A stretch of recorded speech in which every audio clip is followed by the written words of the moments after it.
All right, tonight a massive slash to funding for the electric vehicle industry. And if you own an EV, you might be weighing your options right now. President Donald Trump just recently signed an order that pauses a $5 billion EV program, and that could mean fewer charging stations across the nation, just off of major highways. News Channel 3's Autumn Pitcher joining us live in Kalamazoo tonight. In Autumn, the Trump administration's vision for the auto industry much different from the Biden administration's. Yes, Annie, Jessica, we know that former President Biden was pushing for an electric vehicle future. President Trump, not so much. And that's why he's cut federal funding for these electric vehicle charging stations across the nation, funding that was originally established by President Biden.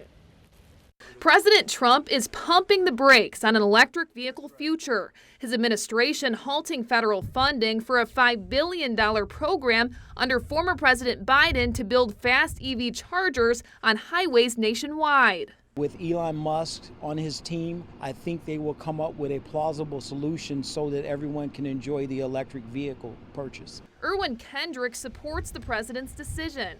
He's an electric vehicle owner himself who travels for work. I have no issues finding charging stations. But other EV owners like George Hill tell me it's a daily headache. If you're in a regular type vehicle, I mean, you don't worry about mileage and range and all that because gas stations are everywhere. But if you're in an EV, you actually have to plot like where there's a charging port available. Adding the lack of support will turn away potential EV buyers. The president, however, has stated he believes federal funding for EV chargers is a waste of taxpayer dollars. How can we consider it a waste if we're saving our environment? And saving the environment is why Wendy from Douglas bought her electric vehicle to begin with.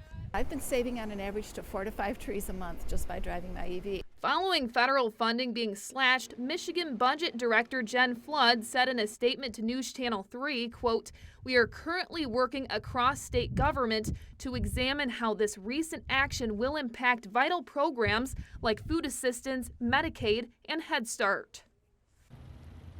Biden's program would have invested $110 million to create 100 charging stations in our state by 2026. Now, again, plans that were originally approved by the Biden administration had been put on a pause. This until the Transportation Department provides new guidelines in the spring. We will, of course, keep you updated with the very latest. Live in Kalamazoo, Autumn Pitcher, News Channel 3.